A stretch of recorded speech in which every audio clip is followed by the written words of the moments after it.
जबकि 2024 में रूस ब्रिक्स की अध्यक्षता कर रहा है। इससे पहले साउथ अफ्रीका के पास में अध्यक्षता थी और इस लिहाज से रूस एक तरीके से होस्ट नेशन है और वो अपने आप में अपनी कोशिश है और इसीलिए उनका सबसे पहले एक तरीके से अभिभाषण हो रहा है और वो अपनी बात को सामने रखते नजर आ रहे हैं। यहाँ पर बारी बारी से सभी नेता अपनी बात रखेंगे, इंटरवेंशन होगा, सब अपने अपने पक्षों को रखेंगे, लेकिन साझा हितों के लिए कैसे आगे बढ़ा जाए वो जी। एक तरीके से बात होगी। हम जानते हैं कि पूरा साल भर या कहा जाए 1 जुलाई से लेकर जो 16वें ब्रिक्स शिखर सम्मेलन में अभी हम लोग बात कर रहे हैं, जी। साल भर डिफरेंट जो फोरम्स है उस पे अलग अलग मंच पे, चाहे वो विदेश मंत्री स्तर का हो या अलग अलग लेवल के मंच रहे, उन पे बातचीत होती रही है, तो कंसेंसस बनाने की कोशिश होती रही है। सपोज आपको पीपल टू पीपल कनेक्ट में क्या बेहतर करना है, उस पर कंसेंसस बनता रहा है।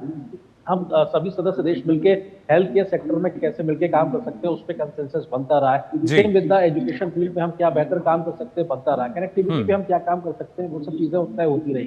तो ये अपने आप में दिखाने बताने के लिए काफी है कि किस तरीके से साल भर तमाम मंथन हुए हैं, उस पर कंसेंसस बनाए और शीर्ष नेताओं की मुलाकात के दरमियान अब यहाँ पे उस कंसेंसस को एक आखिरी अमली जामा पहनाया जाएगा, जो ये बताने के लिए काफी है कि कजान घोषणा पत्र में किन बातों को प्रमुखता से रखा जाएगा, किन बातों को स्वीकारा जाएगा। तो ये अपने आप में बेहद महत्वपूर्ण है और जो पहला जो सत्र है उसकी शुरुआत हो चुकी है।